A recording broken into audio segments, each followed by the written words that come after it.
News India देख रहे हैं आप। मैं हूं आपके साथ पूजा अग्रवाल। 6 बजने के साथ ही समय हो चुका है न्यूज इंडिया पर सबसे बड़े डिबेट शो इंडिया के सवाल का।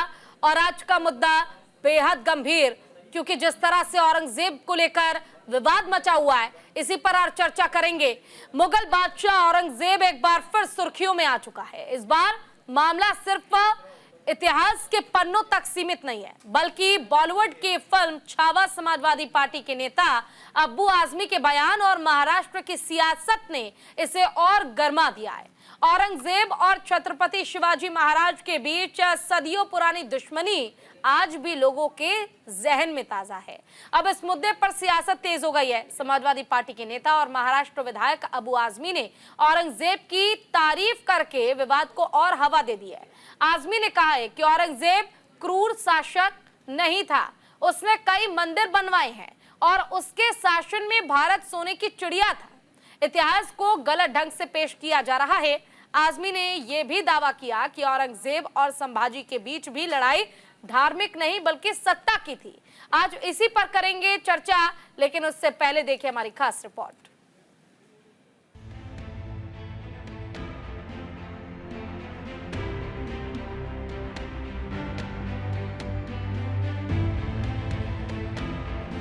मुगल शासक औरंगजेब के नाम पर इन दिनों महाराष्ट्र का सियासी पारा गरमाया हुआ है। दरअसल सपा नेता अब्बू आजमी ने औरंगजेब को मसीहा बताकर उसका महिमा मंडन किया। सपा नेता ने औरंगजेब की तारीफ करते हुए उन्हें महान शासक बताया। औरंगजेब पर आजमी का प्रेम इस तरह छलका कि उसे उसके शासन काल को सोने की चिड़िया तक कह दिया। कि राजा लोग सत्ता और संपत्ति के लिए संघर्ष करते थे। उनका वो धर्म के नाम पे उनका कोई काम नहीं था कि धर्म हिंदू करो मुस्लिम करो। जिसने 52 साल तक हुकूमत किया हो, तो अगर जबरदस्ती हिंदुओं को मुसलमान बनाना चाहता हो तो भारतवर्ष में कितने हिंदू मुसलमान बन जाते। ये सारी चीजें कब शुरू हुई हैं? 1857 की गदर में जब मंगल पांडे ने बलिया से इस लड़ाई शुरू करी, तो उसका साथ देने वाले सबसे पहले मुसलमान थे बहादुर शाह जफर। अंग्रेजों को लगा ये हिंदू मुस्लिम साथ रहेंगे तो हम आज़ादी की लड़ाई, हम इस लड़ाई में यहाँ राज नहीं कर सकते हैं। इन्होंने इस तरह हिस्ट्री को बदनाम शुरू किया। मुगल बादशाह औरंगजेब पर आरोप लगता है कि वो हिंदू मंदिरों को तोड़ता था, मंदिरों की जगह मस्जिदों का निर्माण करवाता था, हिंदुओं को जबरन धर्मांतरण के लिए प्रताड़ित करता था। हिंदुओं के ऊपर लूटमार की घटना सरेआम थी। अब्बू आजमी के बयान पर शिवसेना समेत कई नेता उनके ऊपर निशाना साध रहे थे, जुबानी हमला बोल रहे थे। महाराष्ट्र के उप मुख्यमंत्री एकनाथ शिंदे ने अब्बू आजमी के बयान को निंदाजनक बताते हुए कार्रवाई की मांग की है। उन्होंने सपा नेता पर राष्ट्रद्रोही के महिमा मंडन का आरोप लगाया है। का बयान बहुत ही गलत है और निंदाजनक है। जो औरंगजेब ने छत्रपति संभाजी महाराज को 40 दिन इनका हलाल किया है, अत्याचार किया है, उनके नाखून निकाले, आंख निकाले, चमड़ी उधेड़ दी, जीभ जबान काट दी, ऐसे औरंगजेब को अच्छा कहना ये तो महापाप है। और इसलिए ये अब्बू आजमी इन्होंने माफी मांगनी चाहिए, या हमारे मुख्यमंत्री उन्होंने भी बहुत ही गंभीरता से उनकी बात को लिया है। और निश्चित रूप से ऐसे अब्बू आजमी को जिन्होंने देशभक्त का अपमान किया है, शिवाजी महाराज, छत्रपति संभाजी महाराज, ये हमारे राष्ट्र पुरुष थे, ये राष्ट्र पुरुषों का अपमान है, इसलिए उनके ऊपर देशद्रोह का गुना दाखिल करना चाहिए। राजनीतिक मतभेद के बावजूद उप मुख्यमंत्री एकनाथ शिंदे के सुर में सुर मिलाते हुए शिवसेना उद्धव गुट के विधायक आदित्य ठाकरे ने अब्बू आजमी के बयान पर नाराजगी जताई है। शिवाजी महाराज के अपमान का आरोप लगाते हुए सपा नेता की गिरफ्तारी की मांग की गई है।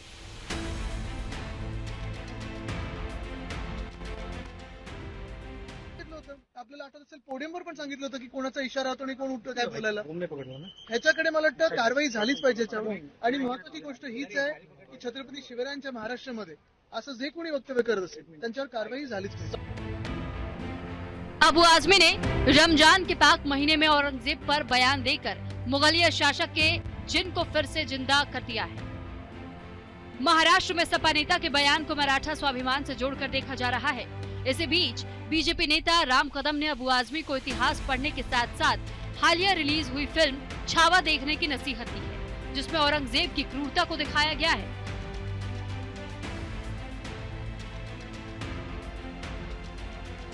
समाजवादी पार्टी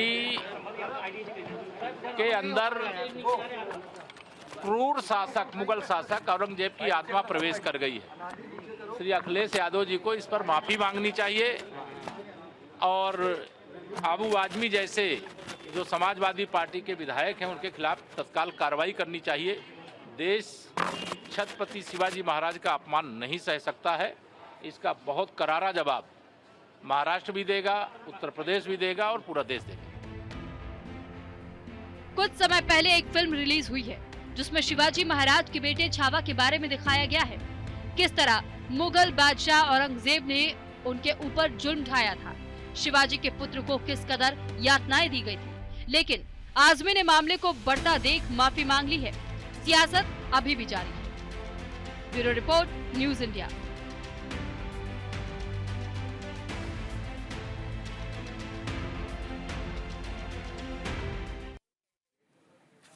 चलिए, इसी पर चर्चा के लिए हमारे साथ हमारे गेस्ट का पैनल जो है वो भी जुड़ चुका है। मैं उनका तारुफ आपसे एक बार करा दूं। हमारे साथ जुड़े हुए हैं मुकेश त्यागी जी, प्रवक्ता हैं बीजेपी के, संदीप त्रिपाठी जी कांग्रेस के प्रवक्ता हैं, साथ ही धर्मेंद्र सिंह प्रवक्ता हैं समाजवादी पार्टी के, जितेंद्र पाल सिंह हमारे साथ जुड़ेंगे कुछ ही देर में। इसके अलावा डीएसजीएमसी मेंबर किरण सोनेवाल प्रवक्ता हैं शिवसेना की, और सबसे पहले तो मैं सपा के प्रवक्ता धर्मेंद्र सिंह जी हमारे साथ जुड़े हुए हैं, उनके साथ शुरुआत करूंगी। लेकिन आप सभी का न्यूज इंडिया पर बहुत बहुत स्वागत है। धर्मेंद्र जी, आपकी ओर आना चाहूंगी। देखिए, जिस तरह से बयान दिया गया संभाजी महाराज को लेकर, शिवाजी महाराज को लेकर, और उसके बाद बड़ी ही सफाई से माफी मांग ली जाती है, इसका क्या मतलब समझे? क्या सिर्फ लाइमलाइट या फिर लोगों की आप एक अटेंशन बटोरने के लिए इस तरह का बयान देते हैं और आप ये भूल जाते हैं कि जो बयान दे रहे हैं वो न जाने कितनों की भावनाओं को आहत कर सकता है, और आहत करने के बाद आप सीधे माफी मांग लेते हैं और सोचते हैं कि शायद जो दाग लगा है आपके दामन पे वो साफ हो जाएगा? पूजा जी, आपको, सभी पैनलिस्ट और सभी हमारे दर्शकों को मेरा नमस्कार। देखिए, वैसे तो ये प्रकरण का पटाक्षेप हो जाना चाहिए, क्योंकि जिनसे ये शुरुआत हुई थी उन्होंने शुभ मन से और अपनी इस गलती को स्वीकार किया और उन्होंने खेद व्यक्त कर दिया। और कालांतर में भी देखें तो कभी किसी राजनीतिक व्यक्ति या किसी से इस तरह की कोई बात जाने निकल गई तो उसके बाद खेद मांगने के साथ ही, दुख व्यक्त करने के साथ ही, माफी मांगने के साथ ही, इतनी बड़ी बात धर्मेंद्र जी जाने अनजाने नहीं निकलती है, और इतनी बड़ी बात माफी मांग लेने से माफ नहीं कर दी जाती है। ये तो आप भी जानते होंगे। राजनीति में इतना आसान होता है क्या, कुछ भी बोल के माफी मांग लेना? पूजा जी, बोलिए धर्मेंद्र जी, बोलिए। नहीं, माफी मांगने खत्म नहीं हो जाता है। तो आडवाणी जी, जो भारतीय जनता पार्टी के युग पुरुष है, उन्होंने जिन्ना को सत्तर कहा था, भारत के बंटवारे के लिए कहा था, कोई जिम्मेदार नहीं है। अभी दूसरे इतिहास में मत जाइए, पहले अभी का जो मामला है उसके पर बात करिए। आपको आदमी पर बात करेंगे जो अबू औरंगजेब की औलाद है, औरंगजेब के बारे में जो बात करता है उसकी तारीफ करता है, बोलता है, ये चलेगा क्या आपको? मैं आऊंगी किरण सोनेवाल जी, मैं आपके पास आऊंगी। एक बार मैं भी पर्सनली चाहती हूं कि जरा धर्मेंद्र जी से जवाब ले लूं कि क्या आपको लगता है जो बयान दिया गया वो सही था? पूजा जी, समाजवादी पार्टी, मैंने पहले भी कहा, अभी भी कह रहा हूँ, उस बयान का समर्थन नहीं करता है, न हमारा यहाँ बयान है। तो ऐसे लोगों के खिलाफ कार्रवाई भी तो नहीं करता? अब सुनिए तो मैं कह रहा हूँ, कार्रवाई के समय होता है, हमारे यहाँ पार्टी बैठक, पार्लियामेंट्री बोर्ड होगा, तय होगा। आप कैसे जानते हैं पार्टी ने नहीं कार्रवाई किया तो उन्होंने खेद मांग लिया, उन्होंने दुख व्यक्त किया, अपनी गलती स्वीकार की ना। तो पार्टी में है तो स्वीकार किया उन्होंने, उनको गलत किया था, उसको हम कह रहे गलत किया था। धर्मेंद्र जी, एक बहुत पुरानी कहावत है, शायद आपने सुनी भी होगी, बचपन से बच्चा ये कहावत जानता है कि कत्ल करने के बाद अगर आप माफी मांग लेंगे तो इंसान वापस नहीं आ जाएगा। तो बयान जो दूसरों की भावनाओं को आहत करे, इस तरह का बयान देने के बाद अगर आप माफी मांग लेंगे तो लोगों की पीड़ा तकलीफ को आप खत्म नहीं कर पाएंगे। नहीं, हिंदुस्तान के करोड़ों लोगों की भावनाएं महात्मा गांधी जी से जुड़ी हुई है। भारतीय जनता पार्टी गोडसे को अपना आदर्श बताती है, मंदिर पूजा करती, तो भावनाएं हाथ नहीं होती। तो आप सोचिए ना, विपक्ष होकर आप क्यों आप विपक्ष होकर जब महात्मा गांधी या फिर किसी भी मुद्दे पर बीजेपी बोलती है, तो आप सोचिए विपक्ष होकर इस मुद्दे को क्यों विपक्ष मजबूती से नहीं उठा पाता? यानी कमी विपक्ष में है, विपक्ष को मजबूत होना चाहिए। देखिए, आप ट्रैप में मत फंसिए। भारतीय जनता पार्टी अगर औरंगजेब और बाबर को नहीं जिंदा रखेगी तो उसकी राजनीति नहीं चलेगी। तो ये उनका एजेंडा है।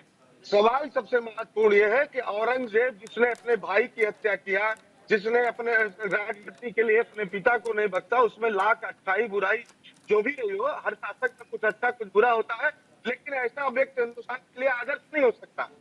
क्लियर कट में बता रहा हूँ। और समाजवादी पार्टी कभी भी अबू आसिफ जी के उस बयान का समर्थन नहीं करती है। और मेरा कहना है कि यदि उन्होंने उस स्वीकार किया कि उससे गलती से निकल गया, मेरा ये उद्देश्य नहीं था, तो ये कोई मुद्दा नहीं है। राजनीति में या सार्वजनिक जीवन में बहुत बार कुछ लोगों से गलतियां आप क्या बात कर रहे हैं? देश की आन बान शान के लिए एक व्यक्ति जो लड़ता रहा अपने अंतिम सांस तक, उसने अपने प्राण गंवा दिए, और आप कह रहे हैं ये मुद्दा उनके खिलाफ इस तरह का बयान देना ये बहुत बड़ी बात नहीं है। चलो ठीक है, मुकेश त्यागी जी हमारे साथ जुड़े हुए हैं, बीजेपी के प्रवक्ता है। मुकेश जी के पास जाना चाहूंगी। रहने दीजिए धर्मेंद्र जी, मुझे नहीं लगता कि इस बयान पर, क्योंकि आप खुद ही कह रहे हैं कि पार्टी ने तो किनारा कर लिया है, तो मुझे नहीं लगता कोई भी इस बयान पर कुछ भी स्पष्ट कर पाएगा। मुकेश जी, इस बयान को लेकर आप क्या कहेंगे? समाजवादी पार्टी जो इस तरह का बयान दे रही है, और अब धर्मेंद्र जी सवाल उठा रहे हैं कि बीजेपी भी तो न जाने महात्मा गांधी, न जाने कितने लौह पुरुषों को लेकर इस तरह के बयान देते हैं जिससे कि अपमान होता है समाज में उनका। देखिए, अबू आजमी का मैंने बयान बहुत धैर्यपूर्वक और बहुत विश्लेषण के दृष्टिकोण से सुना। अभी भी उनकी आवाज में जो है कहीं उनका वो किस प्रकार का रेफरेंस दे रहे हैं कि मैंने सतीश चंद्रा जो कि इतिहासकार हैं और तमाम इतिहासकारों का उन्होंने उसमें रेफरेंस दिया है। और अभी भी वो कह रहे हैं, क्योंकि वो कह रहे थे तो मैं उसको उसकी जो है एंडोर्समेंट कर रहा था, उसकी जो है पुष्टिकरण कर रहा था। तो ये क्या आप अज्ञानी व्यक्ति हैं कि आप जो है किसी इतिहासकार को लेकर के, इतिहासकार ने उनको उनका आलोचनाएं कितनी की हैं, किस प्रकार से उसने दारुशिकोह को मारा, उल्टा लटका करके उसको हाथी से खींचा दिल्ली के शहर के अंदर, और बाद में उसका गला काट करके उसके सर के 3 टुकड़े किए उन्होंने तलवार से, शमशीर के अंदाज में जिसने औरंगजेब ने उसको। आपको हिम्मत भी कैसे हुई कि आप उसके बारे में बोले? वो भी महाराष्ट्र के अंदर, आप महाराष्ट्र के नेता है। यहाँ पे वीर शिवाजी का पूजनीय है, उनके संभाजी पूजनीय है। आप औरंगजेब की पुनरावृत्ति करके आप इतिहास में दोबारा से भड़काऊ भाषण देकर के आप जनता को विभाजित करना चाहते हैं, आप एक तुष्टीकरण की राजनीति फैलाना चाहते हैं। क्यों नहीं समाजवादी पार्टी निष्कासित कर देती अबू आजमी? क्या माफी मांग करके आप किसी का मर्डर कर दे और आप कहते जी मैं माफी, मुझे क्षमा याचना दीजिए, मैंने आपके भाई बेटे को मार दिया, मुझे क्षमा कर दिए, तो क्षमा योग्य हो जाते हैं ये लोग? मैं समझता हूँ ये बिल्कुल घिनौना और इनका ये सोचा समझा एक साजिशी बयान है, ताकि यहाँ के महाराष्ट्र के अंदर जिस प्रकार से उनकी सियासी जो पूंजी है वो खत्म होती जा रही है, और भारतीय जनता पार्टी का यहाँ पर एक बहुत बड़ा प्रचंड उनको विश्वास मत मिला है, तो उनको आग लगी हुई है किसी प्रकार से। इस प्रकार के बेहुदा बयान दे रहे हैं। मैं अबू आजमी को पढ़ा लिखा आदमी समझता हूँ, चलो ठीक है, दे रहा है, दुरुस्त है। कहीं तो उनको रियलाइजेशन हुआ कि भैया अब ये दुकान नहीं चलेगी, अब दुकान चलेगी तो लोग जो उसकी प्रतिक्रिया जब देंगे।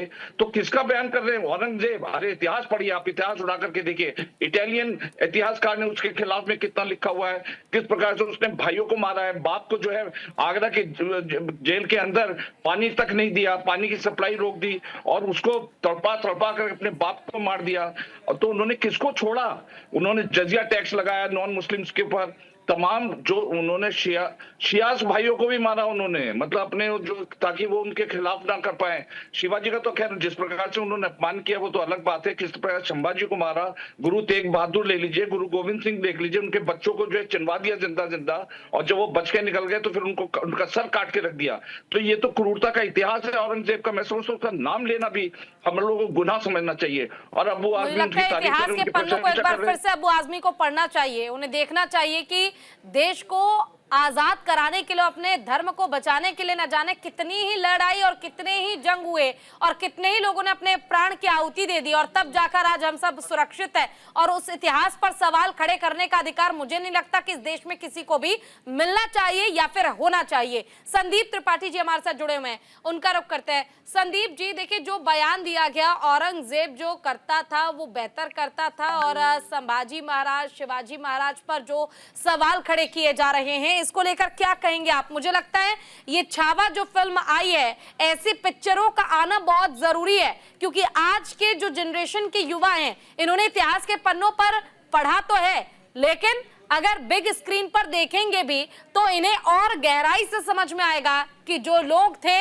वो वाकई कितने वीर थे और उन्होंने वाकई देश के लिए क्या बलिदान दिया था। और इस तरह का सवाल खड़े करना ये अपने आप में शर्मनाक है। पूजा जी, आप उस फिल्म की बात कर रही हैं जिसमें स्पष्ट पहले ही लिखा होता है कि ये सारी घटनाएं काल्पनिक हैं, इसका वास्तविक घटनाओं से कोई सरोकार नहीं है। अब उस फिल्म पर हम डिस्कशन करेंगे तो ये तो हमारे लिए शर्म की बात है। नहीं, लेकिन बहुत सी पिक्चरें संदीप जी ऐसी भी होती है जिसमें ये लिखा होता है कि सच्ची घटना पे आधारित फिल्म है, बस उसे हीरो हीरोइंस की तरफ से एक एक्टिंग के जरिए रिप्रेजेंट किया जाता है। पूजा जी, ये भी तो लिखा होता है ना। इस तरीके से डिस्कशन कर नहीं पाता हूँ। बताइए। तो आप मुझे बोलने दीजिए, आप ही हाँ बोलिए। नहीं, अगर आप कुछ काउंटर करेंगे तो ऑब्वियस ही बात है, मैं जवाब तो दूंगी ना संदीप जी। काउंटर आप बिल्कुल दीजिएगा ना, फिर मुझे 1 मिनट तो कम से कम बोलने दीजिए।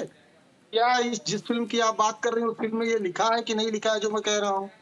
तब उस फिल्म की बात करेंगे ही नहीं, हम इतिहास की बात करेंगे। कीजिए। अब देखिए, कुछ लोग चौथी पास करके आए बाय दाएं के PR एजेंसी के माध्यम से कहीं बड़े पद पर पहुंच जाए या उनके चेले चपाटे इतिहास की बात करें तो थोड़ा हिचकती है। अब उनको छत्रपति जी का बड़ी मोहब्बत, बड़ा प्यार आ रहा है, भले वो छत्रपति जी की, शिवाजी की मूर्ति में दलाली खा ले और मूर्ति गिर जाए तीसरे दिन, लेकिन बड़के पुजारी वो है। जरा बताइए, छत्रपति शिवाजी के कितने मुस्लिम सेनापति थे? उनके नौसेना का प्रमुख कौन था? जरूर बता दीजिएगा। शिवसेना के साथी, भारतीय जनता पार्टी के साथी में बताइएगा कि उनके तोपखाने का प्रमुख इब्राहिम खान थे कि नहीं थे? जब उनको औरंगजेब ने जो है पकड़ा तो उनको छुड़ाने में 2 व्यक्ति थे, तो इसमें से एक मुस्लिम था, मदारी मेहतर। वो क्या मुस्लिम था या हिंदू था? तो ये हिंदू मुस्लिम की लड़ाई महाराज नहीं थी, ये लड़ाई सत्ता की रही है सदैव। अब आप किसके खिलाफ लड़े थे? या जो है मुगलों के आने के पहले जो राजा एक दूसरे में कटाजुज करते थे, ये कौन सा धर्म बचाने के लिए लड़ते थे? कृपया जरूर बताएं। दूसरी बात, अगर आप बात करते हो तो इन मुस्लिमों को बुलाया कौन? राणा सांगा ने बाबर को बुलाया तो उन्होंने पहला युद्ध, बाबर जो पहली लड़ाई लड़ता है तो जो किससे लड़ता है पंजाब में, ये बताना पड़ेगा ना लोगों को। आप आए बाय टाई करके हिंदू मुस्लिम की राजनीति करिएगा, इससे आप बच जाइएगा कि आप देश के डेवलपमेंट की बात नहीं करिएगा। किस तरीके से निवेशकों का पैसा वो अडानी और आपके बड़े बड़े लोग, जिस पर राहुल जी ने 6 महीने पहले बोला था लूट कर भाग जा रहे हैं, उस पर बात ना हो। आप इन मुद्दों के आधार पर क्या चाहते हैं कि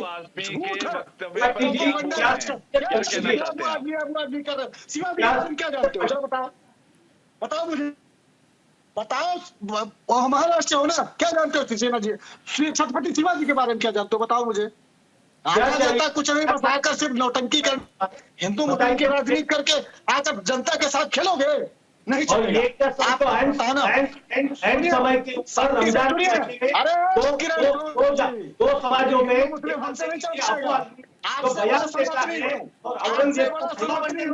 समझिए, ये बकवास नहीं चलेगी। बयान जो है क्या आप मुझे बताइए, शिवाजी ने किन किन सूफी संतों को पेंशन दी, बता सकते हैं? अरे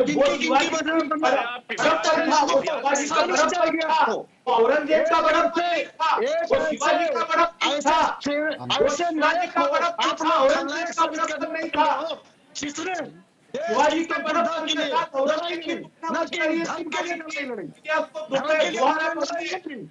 जो हिंदू रिश्तेदारी मुगलों के अंदर नहीं है, आज वो मुगलों को गाली देते। ठीक है, किरण सोनेवाल आपके पास आना चाहूंगी। किरण जी, आपके पास आना चाहूंगी। देखिए, बहुत देर से मैं देख रही हूँ आप बोलना भी चाह रहे हैं, और जिस तरह से औरंगजेब की तारीफ की गई अबू आजमी की ओर से, और साथ ही साथ शिवसेना को लेकर जो सवाल खड़े किए गए, किरण जी माफ कीजिएगा, शिवाजी महाराज को या छावा को लेकर जो सवाल खड़े किए गए, अपने आप में मुझे ये बहुत ज्यादा एक शर्मनाक बयान लगता है कि आप बाद में माफी मांग लेते हैं, लेकिन आपका ये बयान जिसने न केवल इतिहास पर सवाल खड़े किए बल्कि आज पर भी सवाल खड़े किए हैं। सही बात। मेन बात यह है कि देखिए पूजा जी, मेरा पहला एक कहना है कि अभी रमजान का महीना चल रहा है और सारी महाराष्ट्र में अच्छी बात थी, वो यानी अबू आजमी को कोई भी जरूरत नहीं थी कि औरंगजेब का विषय निकलकर वो रहमतुल्ला है, बहुत अच्छे शासक है, मैं उनको क्रूर कर्मा नहीं मानता हूं। तो क्या मुझे बताओ, अपने परिवार के 27 लोगों को मारना ये क्रूर कर्मा नहीं है क्या? अपनी को पसंद होने वाली जो वो बहन है उसको दाराशिकों को पसंद करती है, और दारा शिको उसका मेरे को पसंद नहीं करती, तो दारा शिको को कत्ल करके उसका सर अपने पिताजी को भेजने वाला जेल में, क्या वो क्रूर कर्म नहीं हो सकता है? क्या वो जो जय ने सिख धर्मगुरु को लेकर 2 बच्चों को उन्होंने कहा था कि आनंदपुर से हम लोग सेफली तुमको लेके जाएंगे, लेकिन उन्हें वाजिद खान को भेजकर उनको गिरफ्तार कराया, 7 और 9 साल के बच्चों का सर कलम कर दिया। ये क्या अच्छा शासक हो सकता है? और इस तरह में महाराष्ट्र में हिंदू मुस्लिम का कौन कर रहा है? यह आबू आजमी ऐसा हमेशा की बात है इसकी कि जब कभी भी आता है तो हिंदू मुसलमान को बात कर कि भिवंडी के दंगले हो, रजा अकादमी की बात हो, और ये हमारे भाई साहब संदीप त्रिपाठी जी हमें शिवाजी का इतिहास बता रहे हैं। अरे शिवाजी महाराज तो सारे लोगों के थे, उनके पास पठान थे, मुस्लिम थे, दलित थे, बहुजन थे, सारे लोगों के राजा थे। आप मुझे बताओ कि ये जो औरंगजेब था उसने उनके सामने वो 2 बच्चों को पकड़ा था और माताजी को पकड़ा था, मुसलमान बनने की शर्त रखी थी कि नहीं रखी थी? अगर जो लोगों को मुसलमान बनाने की शर्त रखता है, शिवाजी महाराज को पकड़कर उनको कत्ल करने की योजना रखी थी या नहीं रखी थी? तो ऐसे क्रूर कर्मा के बारे में बयान देने वाले आबू आदमी की जो माफी है वो हमको कतई कबूल नहीं है। हम उसको महाराष्ट्र में घूमने नहीं देंगे। बोलिए संदीप जी, बोलिए क्या बोलना चाहते हैं आप? अच्छा लगा जो है शिवसेना के साथी ने इस बात को स्वीकार किया कि छत्रपति सजी सबके थे, बहुत बढ़िया, इस बात को मैं भी मानता हूँ। अब रही बात औरंगजेब की, तो औरंगजेब को मैं अच्छा कहने के लिए यहाँ नहीं बैठा हूँ, उसको हम ही ने, हमारे शासन ने, हम लोगों ने उस पुस्तक में पढ़ाया कि किस तरीके से वो क्रूर था। लेकिन आप ये कह दीजिए कि वो धार्मिक आधार पर क्रूर था, और आप जो हिंदू राजा बहुत सारे अपने भाइयों को मार के शासन किए, उनके बारे में क्या कहेंगे? ये राज्य सत्ता जो होती है ये हरदम खूनी रही है, इसीलिए हम राज्य सत्ता से लोकतंत्र चला है। लेकिन सुनिए ना किरण जी, बहुत महत्वपूर्ण बात बोलने रहा, अरे रिक्वेस्ट सुन लीजिए प्लीज, महत्वपूर्ण बात बोल रहा हूँ, सुनिए। देखिए आप इसीलिए राजतंत्र से लोकतंत्र की तरफ आए। चलिए आप सभी हमारे साथ बने रहिए, आप सभी बने रहिए, चर्चा को आगे भी जारी रखेंगे। वक्त एक बहुत छोटे से ब्रेक का है, जल्द लौटेंगे ब्रेक के बाद।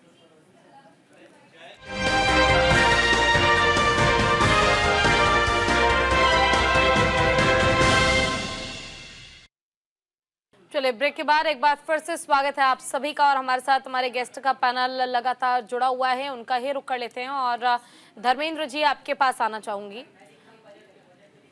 क्या आपको मेरी आवाज आ रही है धर्मेंद्र जी? जी आवाज आ रही है, आवाज आ रही है। जी धर्मेंद्र जी, देखिए आप कह रहे थे कि बीजेपी धर्म की राजनीति करती है, लेकिन अगर मैं समाजवादी पार्टी की बात करूं तो धर्म की राजनीति करने से सपा भी पीछे नहीं हटती है। बस बात इतनी है कि बीजेपी खुलकर करती है और समाजवादी पार्टी छुपकर करती है।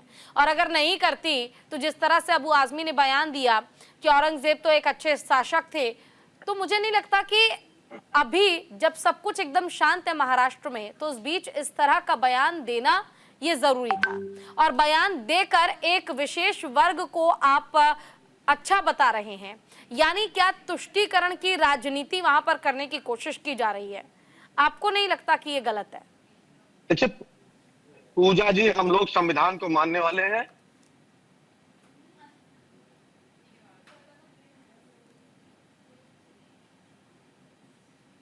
तो देखिए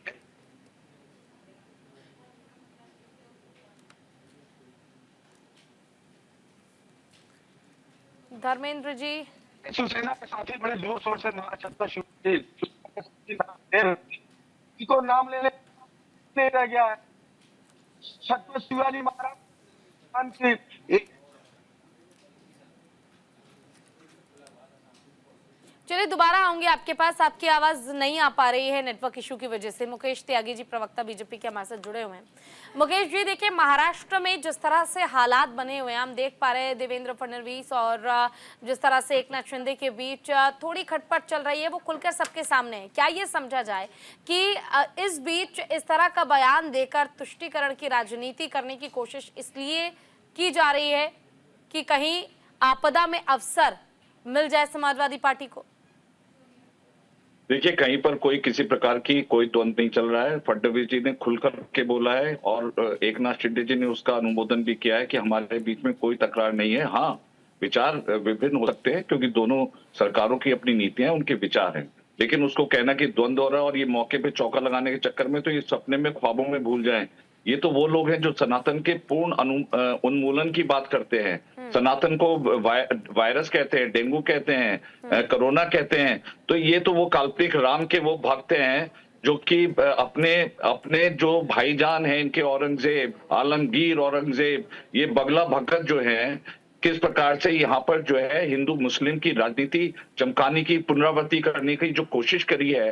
अब मुझे ये बताइए कि शाहजहां ने अपने पुत्र के लिए क्या लिखा? ए पेसर तो अजब मुसलमानी, बाप इधर जिंदा अब तरसानी, आफरीन बाद हिंदवान सदबार, मैं देदम पिदर मुर्दवा दायम आप। हे पुत्र, तू विचित्र मुसलमान है जो अपने जीवित पिता के पानी के लिए भी तरसा रहा है। शत शत बार प्रशंसनीय वो हिंदू हैं जो अपने मृत पूर्वजों को भी पानी देते हैं। तो ये खुद पिता अपने पुत्र के बारे में कह रहे, और ये इनकी जो है तारीफ, प्रशंसा और इनका इस प्रकार से कर रहे हैं कि भाई ये मुझे ये लग रहा है कि अगर यहाँ पर इनका राज आ गया तो मैं समझता हूं कि ये औरंगजेब की नीतियां अपनाएंगे और उसी प्रकार से जजिया टैक्स लगाएंगे और पूरा देश के अंदर जो है एक प्रकार से तुष्टीकरण की राजनीति जो है ये करना चाहते हैं। और किसी तरह से बीजेपी को ये हरा नहीं सकते क्योंकि इनकी बड़ी संकीर्ण राजनीति है। ये बहुत, इन्होंने कोई काम नहीं किया है सिवाय तुष्टीकरण के अलावा। इस देश को विघटन करने की शक्तियां हैं, बाहर की शक्तियां भी इनके साथ लगी हैं। जॉर्ज सोरोस और दुनिया भर के देख लीजिए, और इंडी गठबंधन के लोग ये वही हैं जो इमरान प्रतापगढ़ी औरंगजेब के मजार पे जाके जो है फातिया पढ़ के आए हैं। तो ये तो इनका चरित्र है। ये लगातार बोल रहे हैं, बहुत बेचैन है, बहुत बेचारे परेशान है कि कैसे भारतीय जनता पार्टी को निष्कासित किया जाए। तमाम प्रकार के अहरे गहरे गैर जिम्मेदाराना बयान निकाल के ला रहे हैं, इतिहास को उखाड़ के ला रहे हैं। अरे भाई, आज मध्यकालीन मुगल की बात छोड़िए, आज 21वीं सदी में अंतरिक्ष पे लोग पहुंच रहे हैं, आर्टिफिशियल इंटेलिजेंस का जमाना है। आप प्रोग्रेसिव बात करिए, देश को कैसे आगे बढ़ाना उसके बारे में बात करिए। अबू आजमी कोई बचकाने व्यक्ति नहीं। इनके हिस्टोरिकल आप कंट्रोवर्शियल स्टेटमेंट उठा के देख लीजिए, हमेशा भड़काने की बात करते हैं। और ये इन समाजवादी को लेकर के महाराष्ट्र में अपना एक वर्चस्व बनाना चाहते हैं। तो ये सफल नहीं होंगे। ना तो शिंदे जी के बीच में तकरार है, ना देवेंद्र फडणवीस, और इनकी तो सरकार मैं समझता हूँ दूर दूर तक कहीं पर भी नजर नहीं आती है। ठीक है, जितेंद्र पाल सिंह जी हमारे साथ जुड़ गए हैं, DSGMC के मेंबर हैं। जितेंद्र जी, आपका बहुत बहुत स्वागत है न्यूज इंडिया पर। और अभी जो बयान है जो बहुत ज्यादा सुर्खियों में है, अबू आजमी का बयान कि औरंगजेब एक अच्छा शासक था, और छत्रपति शिवाजी महाराज, संभाजी महाराज को लेकर जो उन्होंने विवादित बयान दिया है, इस पर आपकी अपनी पर्सनल क्या राय है? देखो, जैसे आपने बताया कि अच्छा शासक था, हाँ शासक था, उनके लिए था, मुसलमानों के लिए। हिंदू धर्म को कन्वर्ट करवाने वाला सबसे ज़्यादा हिंदू, मैं समझता हूँ औरंगजेब के समय में कहते थे जब तक रोज़ के 1.25 मन जेनऊ ना उतरवा ले, मतलब 1.25 मन जेनऊ कितना, और वेट एक जेनऊ का कितना वेट समझते आप? अगर 10 ग्राम 20 ग्राम होगा, और 1.25 मन जेनऊ जब तक रोज़ सुबह जब तक कन्वर्ट ना खा ले खाना नहीं खाता था। इतना अच्छा शासक था, इतना अच्छा शासक था कि उसके राज के अंदर मंदिर तोड़े गए, जो गिरजाघर थे सब तोड़े गए, सिर्फ मुसलमानों की मस्जिदें मस्जिद रही। आप बताइए, इतना अच्छा शासक था, आपको ऐसे शासक चाहिए आपको? क्या बताइए फिर? और से और बताओ, उन्होंने गुरु तेग बहादुर साहब को शहीद करवाने वाला ये औरंगजेब था, और छोटे साहबजादों को शहीद करवाने वाला, जो उस वहाँ पे करवाने वाला, गुरु तेग बहादुर साहब को करने वाला ये औरंगजेब था। ऐसे बंदे को अच्छा शासक समझते हैं? सॉरी, मैं तो इसे हक में नहीं हूँ। बिल्कुल, देखिए, और जिस तरह से औरंगजेब के शासन काल में हिंदुओं के साथ अत्याचार हुआ, उनके साथ जो दुराचार हुआ, वो किसी से छुपा नहीं है, और ये सब जानते हैं। धर्मेंद्र जी, एक बार फिर से आपके पास अब आना चाहूंगी। अब आपको उम्मीद करती हूँ कि आवाज आए और आपकी आवाज भी मुझ तक पहुंच पाए। देखिए, आप जिस तरह से तुष्टीकरण की राजनीति का जिक्र कर रहे थे, बीजेपी ने बखूबी जवाब दिया, और उन्होंने कहा कि अब शायद समाजवादी पार्टी को ये समझ आने लगा है कि दूर दूर तक उनका राज अब फिर से वापस नहीं आने वाला, और यही डर सता रहा है कि कुछ ना कुछ बयान देकर, कुछ ना कुछ अलग अलग कोशिश करके आप लाइमलाइट में लोगों की नजरों में बने रहना चाहते हैं, लेकिन नजरों में बने रहने का कोई फायदा होगा नहीं।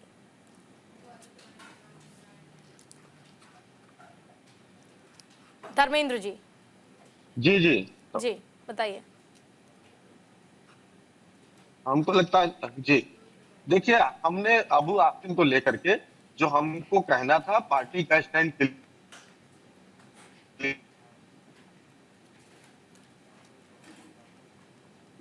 चलिए ठीक है, संदीप जी आपके पास आना चाहूंगी।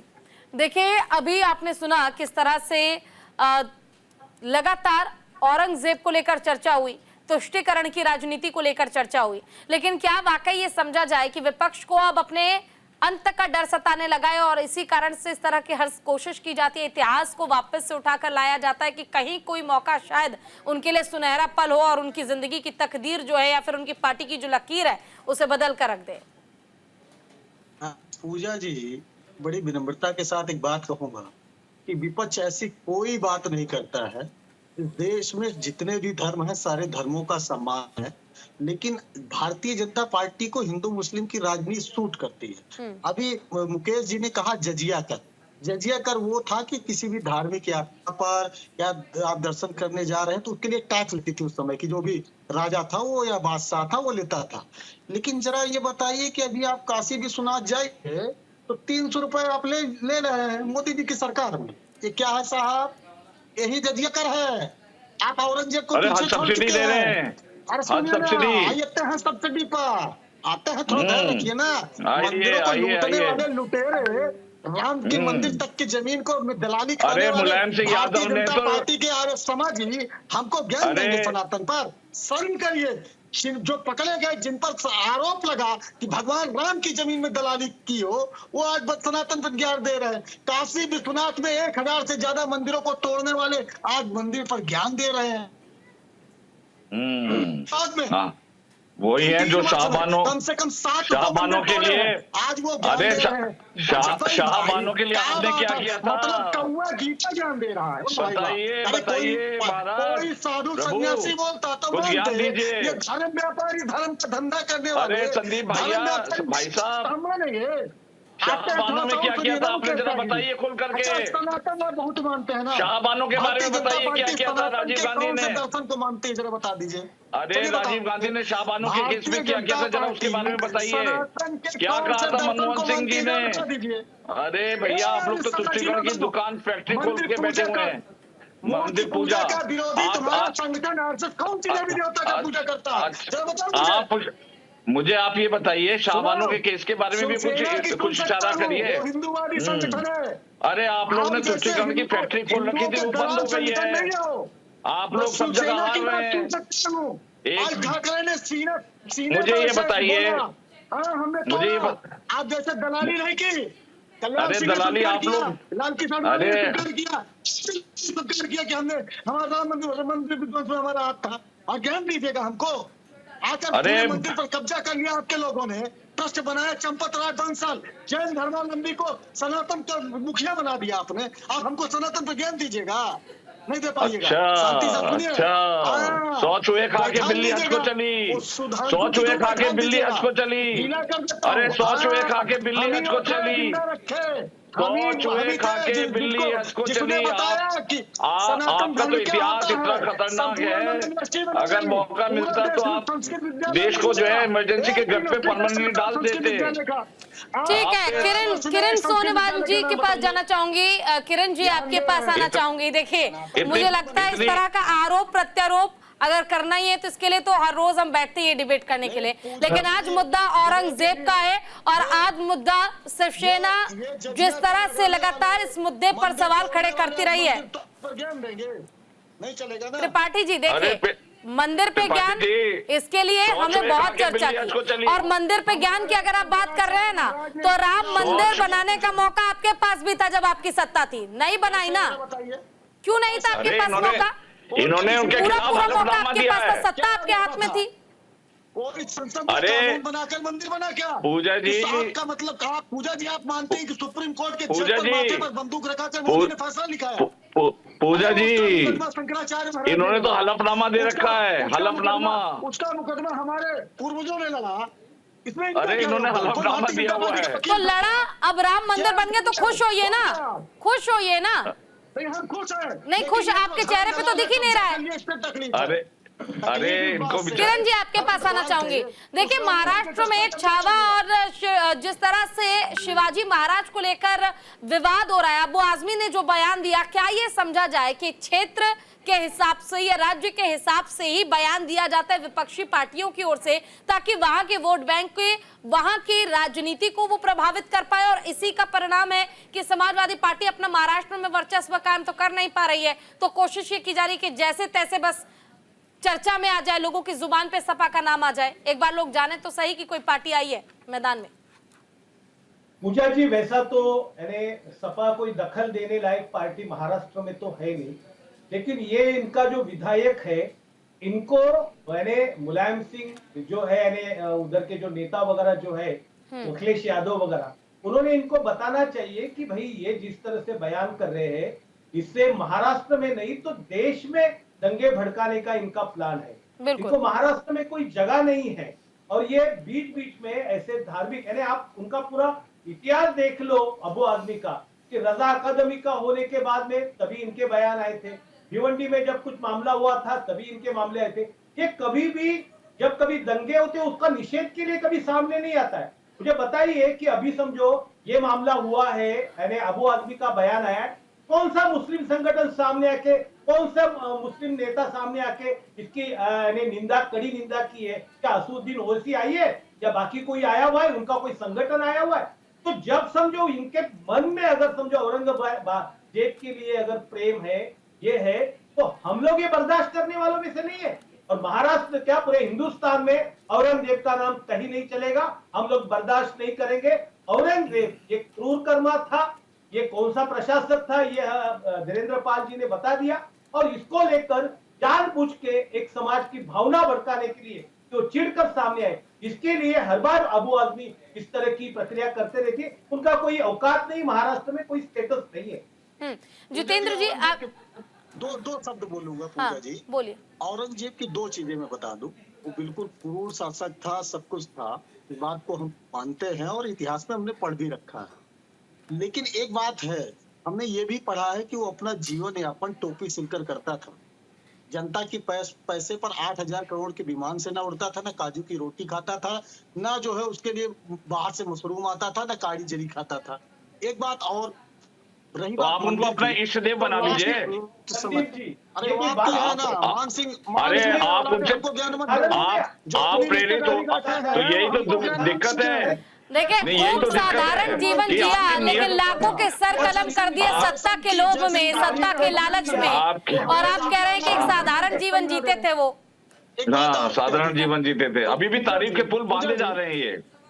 अरे शर्म आनी चाहिए आपको, शर्म आनी चाहिए आपको, शर्म आनी चाहिए आपको, ऐसे वक्तव्य देते हुए शर्म आना चाहिए। और ये आपकी नियत बताता है, ये आपकी नियत बता रहा है, ये आपकी नियत में कोट है।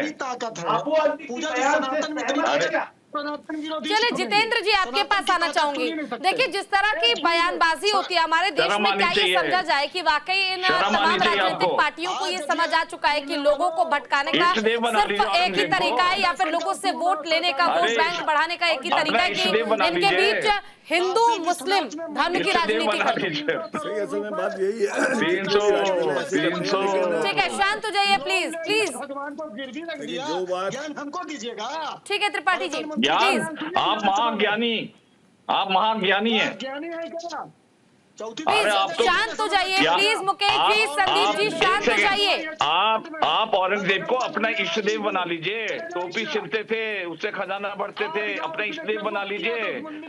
अरे हाँ, देश को हो गया। प्लीज शांत हो जाइए। बोलिए जितेंद्र। ज्ञान मत दीजिए पब्लिक को। हो गया मुकेश जी प्लीज। देखो जिस तरह से ये बार बार शोर डाल रहे हैं औरंगजेब वही शख्स है जिसने अपने समय के अंदर हुक्मरान को उस समय इसने जितने भी हिंदू थे उनको सबको मुसलमान बनाने के लिए इसने कोई कसर नहीं छोड़ी। और 500 पंडितों का जथा लेके गुरु तेग बहादुर साहब के पहुंचे थे, वहाँ के कश्मीर के पंडित आए थे, उनको क्या जरूरत पड़ी थी, अपना धर्म बचाने के लिए आए थे। गुरु तेग बहादुर साहब एक ऐसे शख्स थे जिन्होंने अपना बलिदान देकर हिंदू धर्म की रक्षा करी थी। ये औरंगजेब का किया सब कुछ था। औरंगजेब का हुक्म हुआ था यहाँ लाल किले से कि सामने चांदनी चौक के अंदर गुरु तेग बहादुर साहब को शहीद किया जाए। उनके 3 सिखों को शहीद किया गया, भाई मतीदास, भाई बतीदास, सतीदास, भाई दयाला जी को जिंदा जलाया गया। इसके लिए किस लिए किया गया कि डर जाए, लेकिन गुरु तेग बहादुर से डरे नहीं, उन्होंने ई नहीं माना और यही कहा कि नहीं, हम गुरु तेग बहादुर साहब ने यही कहा कि नहीं, मैं हिंदू धर्म की रक्षा के लिए आया हूँ और अगर आज मैं मान जाऊंगा तो वहाँ मेरे जितने सारे हिंदू हैं ये भी आपके साथ ईद मान जाएंगे। ना गुरु तेग बहादुर साहब माने और आज सच जाना, अगर आज गुरु तेग बहादुर साहब की शहादत के सदके ही आज हिंदू धर्म या सिख धर्म हमारा जिंदा है, ये कह सकता हूँ। बिल्कुल, देखिए और बोले संदीप सिंह लड़ते थे औरंगजेब की तरफ से, ये भी हमको जानना चाहिए कि जय सिंह एक सनातनी अपने आप को कहता था, जैसे आज भारतीय जनता पार्टी के लोग कहते थे, वो औरंगजेब की तरफ से जो है छत्रपति शिवाजी से हो या जो है हमारे सिख भाइयों से लड़ने का काम जय सिंह जैसे लोग भी करते थे। तो उनके बारे में भी हमें पढ़ना होगा और जनता को पता चलना चाहिए कि किस तरीके से किस तरीके की निंदा करता हूँ किरण जी, बिल्कुल मैं इसको स्वीकार नहीं कर रहा हूँ। मैंने यही कंडन कर दिया महाराज, हमने स्पष्ट कहा कि हम ऐसे बयानों का समर्थन नहीं करते हैं, हम औरंगजेब का महिमा मंडन करने के लिए कतई नहीं बैठे हैं, लेकिन इतिहास के नाम पर आप देश के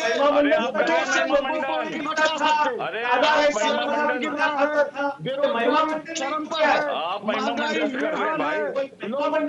लगातार घट रही है। इन मुद्दों को डाइवर्ट करने के लिए अगर सत्ता पक्ष इन सारे मुद्दों का इस्तेमाल करेगा तो हम बिल्कुल विरोध करेंगे और सच्चाई जनता के बीच में ले जाने का हम पक्ष है। अच्छा संदीप जी ये बताइए, अगर इन केस यही बयान बीजेपी ने दिया होता फिर क्या होता? फिर क्या तब भी आप यही कहते? नहीं कहते आप? नहीं पूजा जी, आप बीजेपी की बात छोड़िए, अगर कोई नेता कहता तो बिल्कुल हम ये कहते कि हम उस बयान की निंदा करते हैं। हमारी पार्टी का कोई नेता कहता, बड़ा नेता कहता, इसलिए कि हम पढ़े लिखे लोग हैं, कोई अंधभक्त नहीं है। आप समझिए, एक ब्लाइंड सपोर्टर में और एक पढ़े लिखे में यही फर्क होता है। उसको पता होता है कि सच्चाई क्या है, वो अपनी बुद्धि का इस्तेमाल करता है। अब कुछ लोग पढ़े लिखे अज्ञानी व्यक्ति हैं, अब वो भारतीय जनता पार्टी में वो संख्या नहीं, ये बताइए समाजवादी पार्टी की गलती है या नहीं है? इनके बिल्कुल नहीं, अबू हाजमी जी की गलती। समाजवादी पार्टी ने क्या कहा था क्या उनको? अबू हाजमी के बहुत सारे विवादास्पद बयान है। नहीं तो अधिकार तो सपा नहीं दिया है ना, अधिकार कुछ भी बोल देने का अधिकार तो समाजवादी पार्टी नहीं दिया है ना। मुझे बात और मैं बता देता हूँ, देवेंद्र जी से या भारतीय जनता पार्टी से अबू आजमी जी के बहुत बढ़िया और घनिष्ठ संबंध है। हजारों फोटो आप सोशल मीडिया पर चले जाएं, इनके मिल जाएंगे किस तरीके से बुलाकर ये भारतीय जनता पार्टी के लोगों ने बुलवाया होगा, भारतीय जनता पार्टी के लोगों ने बुलवाया होगा।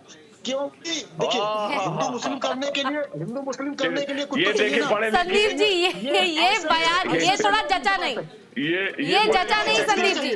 नहीं, अब तक जो आप बोल रहे थे वो ठीक था, लेकिन सपा को बचाने के लिए ये कह देना कि समाजवादी पार्टी से बीजेपी ने बुलवाया होगा, ये तो बहुत गलत कह दिया आपने।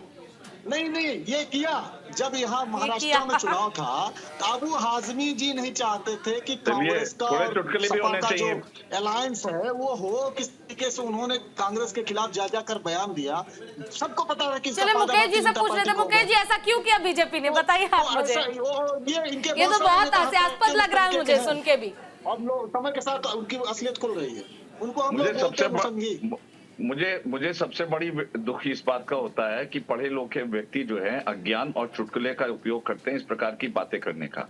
मैं ये थोड़ी थोड़ी कमियां हमारी गिना रहे हैं, इनका बस चले तो औरंगजेब को एक मिनट बोलने दिए, ये औरंगजेब को अपने इष्ट देव बना ले। ये वही है जो शाहबानों के केस पे किस प्रकार राजीव गांधी ने जो है सुनते लिए आप बना रहे हैं टोपी सीकर के टोपी सुन लीजिए। अभी आप तारीफ कर रहे थे नहीं, अभी आप तारीफ के फूल बांध रहे थे कि नहीं बांध रहे थे?